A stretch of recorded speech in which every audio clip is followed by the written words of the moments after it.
আলাইকুম রহমতুল্লাহি বারাকাতুহু। আপনারা সবাই কীরকম আছেন? আশা করি ভালো আছেন। তো আপনাদের দোয়া এবং ভালোবাসায় আমরা সবাই অনেক ভালো আছি। তো আজকে আমরা রুমের সবাই মিলে একটা পার্টি দিতেছি। আসলে বলতে আমরা সবাই একসাথে হাই না, তো আমরা সবাই আলাদা আলাদা হাই। তো আজকে একটা ভাই বলতেছে যে আমরা সবাই মিলে একদিনে হাই। তো আমরা সবাই মিলে একটা পার্টির ব্যবস্থা করলাম। তো ওইখানে মাংস আনা হয়েছে, তো বিরিয়ানি চাল আনা হয়েছে। তো এখানে বিরিয়ানি, মাংস সব কিছু রান্না হয়েছে। আমি দেখাইতেছি, আপনারা ধৈর্য সহকারে দেখুন। দেখে আপনারা মতামত কমেন্টে জানান যে কীরকম হয়েছে। আসলে বলতে গেলে কি আছে না অজানা মানুষের সাথে এতটুকু ভালো আছি। হ্যাঁ, ওরা অনেক ভালোবাসা দিতেছে, ওদের কাছ থেকে অনেক ভালোবাসা পাইতেছি। তো আমার কাছে অনেক ভালো লাগতেছে যে যাদেরকে কোনো সময় চিনতাম না, জানতাম না, ওদের কাছে এতটুকু ভালোবাসা পাইতেছি, আলহামদুলিল্লাহ। আপনারা এখন দেখতেই পারতেছেন যে ফয়সাল ভাই ফেস কাটতেছে, আকাশ ভাই আধা চেষ্টাছে।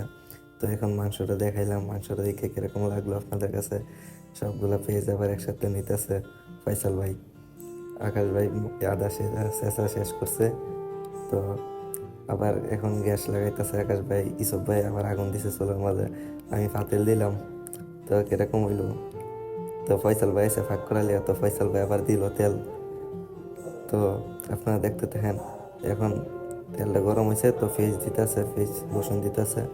তো এখন মশলা বানাইব, তো মশলাটা বানানোর পরে কি হয় আপনারা দেখেন।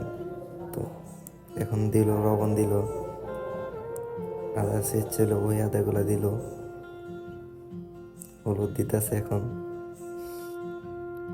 মরিচ দিতেছে। এখন এগুলো আসলে হয়েছে কি, এগুলো বাংলাদেশের হলুদ মরিচ, বুঝছেন? ওর হাজে আইসির ওই জায়গার মাঝে একজন হাজে আসার সময় ও বইলা দিছে যে আমার লিগে মশলা নিয়ে আসেন। তো ওর অনেক কাছের একটা লোক আইছিল, তো ওর জন্য মশলা নিয়ে এসে, যাক আলহামদুলিল্লাহ মশলাগুলো অনেক ভালো করছি, বুঝছেন? তো এখন দেখতেই পারতেছেন যে আমাদের মশলা অলরেডি তৈরি করা হয়ে যেতেছে। তো মশলাটা তৈরি করতেছে মোহাম্মদ ফয়সাল। আসলে ওর পুরা নেম হয়েছে গিয়ে ফয়সাল মাহমুদ হৃদয়। তো ও আবার মশলা পাক করা শেষ, মশলা হয়ে গেছে। তো এখন গুছ দিয়ে দিছে মাংস।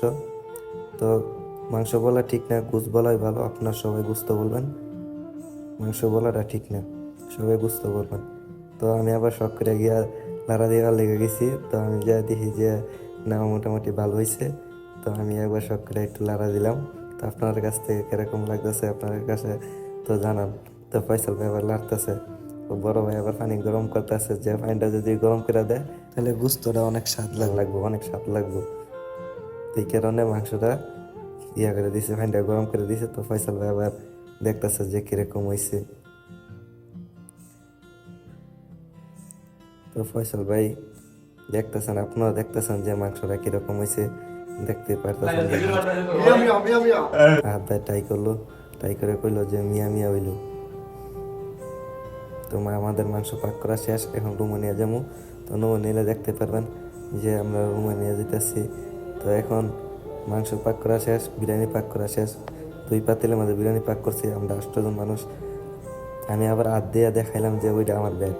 তো আকাশ ভাই আবার গাজর চলাইতেছে, ফয়সাল ভাই গাজর কাটতেছে, সরষা কাটতেছে, তো পেঁয়াজও কাটতেছে। তো বলতেছে যদি একটু সরিষার তেল দিয়ে মাখে তো একটু ভালো হইব। তো ও কী করছে, সরিষার তেল দিয়ে একটু মাখলো যাতে একটু টেস্ট লাগে আর কি, বুঝেন না? তো ওর মাখতেছে, ওর মাহা অলরেডি শেষ হয়ে যাবো, বেশিক্ষণ সময় নেই। তো ওর মাহা শেষ হইলে আমরা আবার খাওয়া দাওয়া করবো। সব আপনারা দেখতেছেন, দেখতে দেখেন। আপনাদের মতামত কমেন্টে কিন্তু জানা যাবেন অবশ্যই। আর কেউ কিন্তু মনের মধ্যে কষ্ট দেখেন না, কি লেগে। এখন বাংলাদেশের পরিস্থিতি অনেক খারাপ আমরা জানি, কিন্তু এখন আমরা সহায় এই কাজটা করলাম। ভিডিওটা ছাড়ার দরকার আছিল না, তারপর আমরা ছাড়তেছি যে মানুষের ভালোবাসা কীরকম, হঠাৎ অচেনা মানুষের ভালোবাসা, এগুলো অনেক ভালো লাগে। এই কারণে আমি দিলাম, আপনারা দেখেন, সমস্যা নাই। ওদের কাছে অনেক ভালোবাসা পাইতেছি। ওদেরকে কি বললাম ধন্যবাদ জানাইব তা আমার জানা নাই। বুঝছেন। আমাদের জন্য আপনার সবাই দোয়া করবেন, যেন আল্লাহ তাআলা যারা দূরপ্রবাসে আছে তাদেরকে যেন ভালো রাখে, তারা যেন সবসময় সুস্থ থাকে। আসলে তারা যদি সুস্থ না থাকে তাহলে তো তাদের পক্ষে কাজ করা সম্ভব না।